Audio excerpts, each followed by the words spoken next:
باسی پھول ہے، کانٹوں میں پھل ہے، الجھے دھاگے وغیرہ، یہ تمام کیا ہیں؟ ان کے افسانوں کے مجموعے ہیں۔ تو افسانہ کہیں گے کس کو؟ افسانہ اصل میں ہوتا کیا ہے؟ کہ بھی افسانہ اصل میں کیا ہے؟ ایک مختصر سی تحریر ہوتی ہے جسے ایک ہی نشست میں پڑھا جا سکتا ہے۔ یعنی افسانہ زندگی کے کسی ایک پہلو کو اجاگر کرتا ہے، کسی ایک واقعے کو ایجاز و اختصار کے ساتھ بیان کرتا ہے۔ اگر فنی اعتبار سے دیکھا جائے تو افسانے میں ڈرامے کی طرح نقطۂ عروج، جس کو ہم کیا کہیں گے؟ کلائمیکس، پایا جاتا ہے اور اس کی بڑی اہمیت بھی ہوتی ہے۔ ناول کے مقابلے میں افسانہ کیا ہوتا ہے؟ مختصر ہوتا ہے۔ ناول کے مقابلے افسانہ مختصر ہوتا ہے اور ناول طویل ہوتا ہے۔ چنانچہ پریم چند، سجاد حیدر یلدرم، سلطان حیدر جوش، نیاز فتح پوری اور علی عباس حسینی کو اردو کے اولین افسانہ نگاروں میں شمار کیا جاتا ہے۔ اس طرح اگر ہم دیکھیں تو علی عباس حسینی نے یہ جو افسانہ لکھا ہے مختصر ہے لیکن بڑا ہی دلچسپ ہے، بڑا ہی خوبصورت ہے۔ اس کے بعد عزیز طلباء و طالبات ہم دیکھیں گے کہ افسانے کے اجزائے ترکیبی کون کون سے ہیں۔ اجزائے ترکیبی کیا مطلب ہے؟ اجزائے ترکیبی یعنی جن کی وجہ سے ایک افسانہ وجود میں آتا ہے، تشکیل پاتا ہے۔ وہ اجزاء، وہ حصے کون کون سے ہیں، یہ ہم کو کیا کرنا ہے؟ دیکھنا ہے۔ تو افسانے کے اجزائے ترکیب میں پلاٹ ہے، کردار ہے، مکالمے ہیں، نقطۂ نظر ہے، پس منظر ہے، زبان و بیان کی شائستگی ہے۔ افسانے کے یہ تمام کیا ہیں؟ اجزائے ترکیبی ہیں۔ زیادہ مفصل نہ جاتے ہوئے ہم کو یہ دیکھنا ہے کہ دیا گیا افسانہ یہ ادب برائے زندگی کا قائل ہے۔ اس سے ہم زندگی میں کون سی اصلاحات لا سکتے ہیں یا معاشرے میں کون سی ہم اصلاحات کر سکتے ہیں۔ تو سب سے پہلے ہم دیکھیں گے کہ علی عباس حسینی نے یہ جو شال تو ہر گھر میں پائی جاتی ہے، سردی سے بچنے کے لیے اکثر دیکھو آپ سڑکوں پر شال وغیرہ اڑے ہوئے لوگ ادھر سے ادھر گھومتے پھرتے دکھائی دیں گے۔ تو یہاں پر جو شال ہے علی عباس حسینی کا یہ جو مختصر افسانہ ہے، آخر اس کا مرکزی خیال کیا ہے؟ کیا بتانا چاہتے ہیں؟ وہ کون سا پیغام معاشرے تک پہنچانا چاہتے ہیں؟ یہ ہمیں دیکھنا ہے۔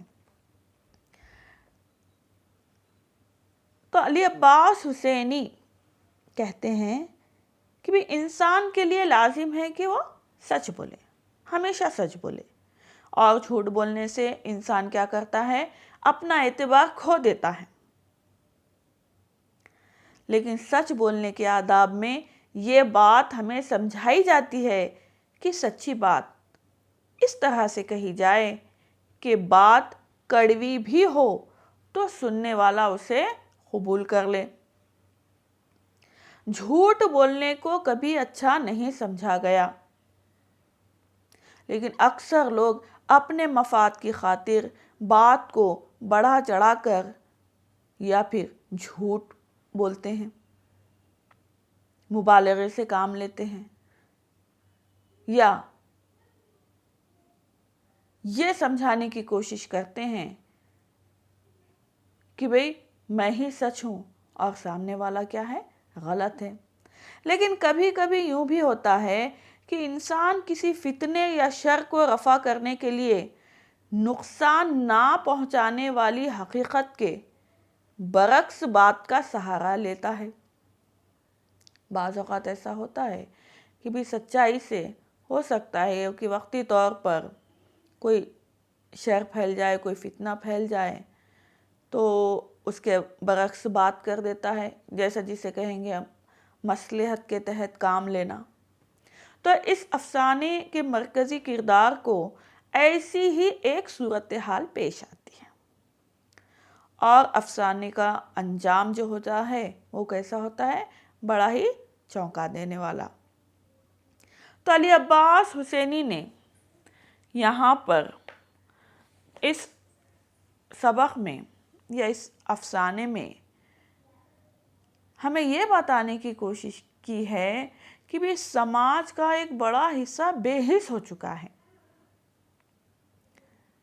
سماج کا ایک بڑا حصہ بے حس ہو چکا ہے، جسے اپنے آس پاس رہنے والے لوگوں کی یا غریبوں کی کوئی پرواہ نہیں ہے۔ جھوٹ بولنا، لوگوں کو دھوکہ دینا، زبردستی کسی کا مال ہڑپ لینا، یہ آج کے معاشرے میں یہ تمام برائیاں پھیل چکی ہیں۔ تو انہی برائیوں کو علی عباس حسینی نے تنقید کا نشانہ بنایا ہے۔ دو کردار یعنی عبید اور اس کی بیوی حمیدہ۔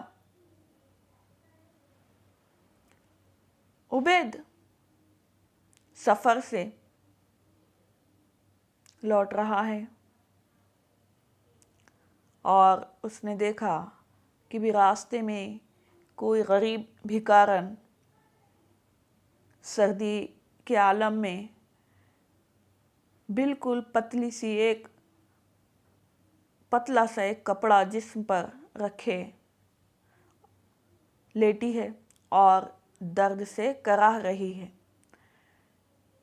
بغل میں ایک چھوٹا سا لڑکا بھی ہے جو کہ بہت زور زور سے چیخ و پکار کر رہا ہے۔ یہ حالت کہ بھی چاروں طرف کوہر ہی کوہر ہے، کڑاکے کی سردی پڑ رہی ہے، لوگ ہیں کہ بھی کانپ رہے ہیں، تھر تھرا رہے ہیں، چاروں طرف سردی ہی سردی، کچھ دکھائی نہیں دیتا تھا۔ ایسے میں عبید کے پاس ایک شال تھی جو اس کی اپنی بیوی کی تھی، حمیدہ کی۔ اس نے اسے تحفے میں دی تھی اور بڑی ہی خوبصورت اس پہ بڑی ہی خوبصورت یہ شال تھی۔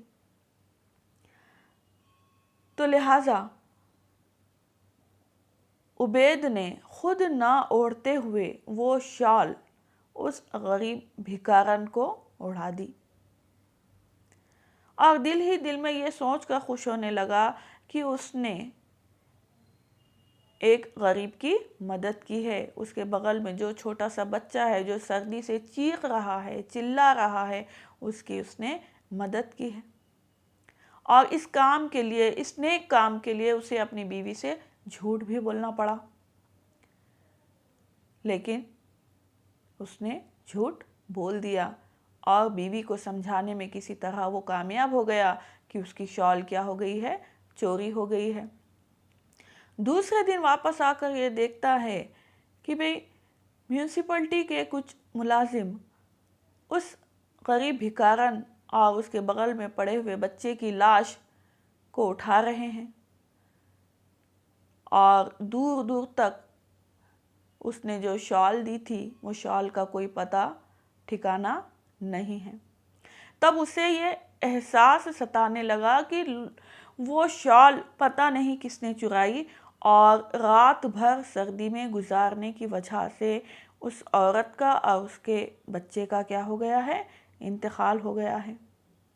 عبید کو بڑا ہی برا لگا، بہت ہی تکلیف ہوئی اسے، اور اس نے معاشرے پر گہرا طنز کسا ہے کہ آخر لوگ اپنے مطلب کے لیے دوسروں کو نقصان پہنچانے کے لیے بھی نہیں چوکتے۔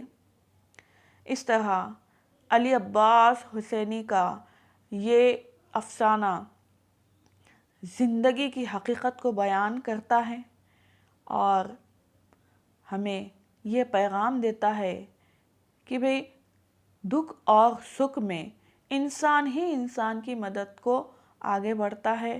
ہمیں خود کی پرواہ نہ کرتے ہوئے ہمیشہ دوسروں کی مدد کے لیے آگے بڑھتے رہنا چاہیے. عزیز طلباء و طالبات، علی عباس حسینی کا یہ مختصر سا افسانہ شال، جسے میں نے آپ کو بالکل آسان زبان میں سمجھانے کی کوشش کی ہے، اور میں چاہتی ہوں کہ آپ ایک مرتبہ اس افسانے کی خاموش خوانی کریں اور اس کے دیے گئے الفاظ کے معنی اپنی اپنی بیاضوں میں لکھیں اور اچھے سے ذہن نشین کریں. اگلے ویڈیو میں مشقی سرگرمیوں کے ساتھ میں پھر حاضر ہوں گی. تب تک کے لیے اللہ حافظ.